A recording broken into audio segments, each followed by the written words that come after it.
ابدی روزہ۔ اللہ تعالیٰ نے انسانوں کو جس فطرت پر پیدا کیا ہے وہ اپنی ذات میں اس کی بہت کچھ رہنمائی کرتی ہے۔ اس فطرت کے مطابق انسان جو کچھ کرتا ہے اسے اللہ کا قانون فطرت کہا جاتا ہے۔ انسان اسی فطرت کے تحت کھاتا ہے، پیتا ہے، شادی کرتا ہے، اولاد حاصل کرتا ہے، گھر بناتا اور بہت سے دیگر کام کرتا ہے۔ یہ تمام امور اتنے فطری ہوتے ہیں کہ اللہ تعالیٰ کے بتائے بغیر جائز ہو جاتے ہیں اور اس کے کہے بغیر اللہ کا حکم بن جاتے ہیں۔ سورہ بقرہ آیت 222۔ رمضان کا مہینہ آتا ہے تو اللہ تعالیٰ بندوں کا عجب طرح سے امتحان لیتے ہیں۔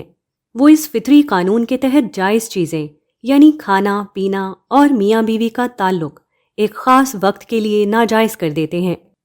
بندے رب کا حکم سنتے ہیں اور اس کی اطاعت کا اظہار کرتے ہوئے اپنی فطری ضروریات سے بھی رک جاتے ہیں۔ اللہ تعالیٰ اس پر اتنا خوش ہوتے ہیں کہ احادیث کے مطابق جنت میں ان کے لیے ایک خاص دروازہ بنا دیتے ہیں۔ ان کے منہ کی بو کو خوشبو سے زیادہ پسند کرتے ہیں۔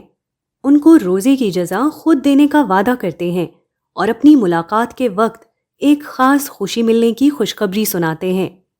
اس دنیا میں کچھ لوگ ایسے ہوتے ہیں جو خدا کے قانون ابتلاء کے تحت قانون فطرت کی جائز کردہ بہت سی نعمتوں سے ہمیشہ کے لیے محروم ہو جاتے ہیں۔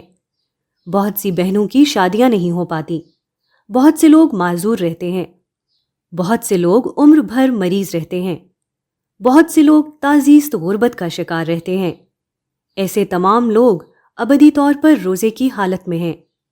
ان کو جب ان کے صبر کا اجر ملے گا تو ہر روزے دار حیران رہ جائے گا۔ اس روز ان کا اجر ناپنے کے لیے ہر پیمانہ چھوٹا پڑ جائے گا۔